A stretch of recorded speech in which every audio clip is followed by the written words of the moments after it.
இதே வீடியோலேயே நம்ம கொடுத்துருக்கோம், இன்ஷா அல்லாஹ் செக் பண்ணுங்கள். இப்போது அத்தஹியாத் இருப்பு இதில் எப்படி அமரணும் அப்படின்னு கேட்டிங்கன்னா 2 முறை இருக்குது. 2வது ரக்காயத்தில் 2வது சஜ்தா முடித்ததும் உட்காருவோம் இல்லையா, அது ஒரு தனியான முறை. அதே மாதிரி கடைசி இருப்பாக இருந்துச்சுன்னா அதுக்கு வேற ஒரு விதமாக அமரணும். இது ரெண்டுத்துக்கான பிக்சரும் நான் இதில் இணைச்சிருக்கேன், இன்ஷா அல்லாஹ் பாருங்கள். அதாவது கடைசி இருப்பாக இருந்துச்சு அப்படின்னு சொன்னால் அந்த கால் வெளிப்படுத்தி நம்ம உட்காருவோம். இதே 2வது ரக்காயத்தாக இருந்துச்சு அப்படின்னு சொன்னால் நம்ம இந்த மாதிரி உட்காரணும். இதில் நீங்கள் கவனம் செலுத்த வேண்டியது காலை நம்ம எப்படி வச்சுருக்கணும், எதில் அமரணும் அப்படிங்கிறது.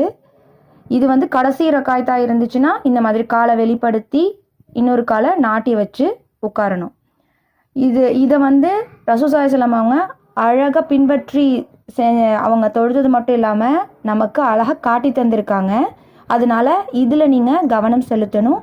1க்கு 2 முறை இந்த வீடியோவை நல்லா பார்த்து எப்படி அந்த காலை வச்சுருக்காங்கங்கிறத அந்த பிக்சரை பார்த்து தெரிஞ்சுக்கோங்க. இன்ஷா அல்லாஹ் இந்த 3-4 ரக்காயத்து தொழுகையின் போது நம்ம எப்படி காலை வைக்கணும் அப்படின்னா, இடது கால் மீது அமர்ந்து வலது காலை நாட்டி வைக்கணும். அதோட விரல்கள் காபாவை நோக்குனதாக இருக்கணும்.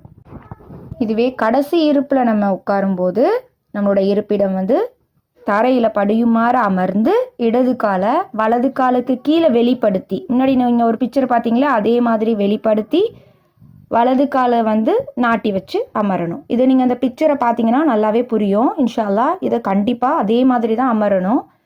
அமர்ந்ததுக்கப்புறம் அத்தஹியாத் ஓதணும். எப்படி அத்தஹியாத் ஓதணும்? அத்தஹியாத்து லில்லாஹி வஸ்வலவாத்து வத்வய்யிபாத்து அஸ்ஸலாமு அலைக்க ஐயுஹன் நபியு ரஹ்மத்துல்லாஹி வபரகாத்துஹு அஸ்ஸலாமு அலைனா வஅலா இபாதில்லாஹி ஸ்வாலிஹீன் அஷ்ஹது அல்லா இலாஹா இல்லல்லாஹ் வ அஷ்ஹது அன்ன முஹம்மதன் அப்துஹு வரசூலுஹு. இந்த அத்தஹியாத் துஆ ஓதுனதுக்கு அப்புறம் ரசூல் ஸல்லல்லாஹு அலைஹி வஸல்லம் அவங்களுக்கு ஸலவாத் ஓதணும். அடுத்து இன்ன பிற துஆக்களையும்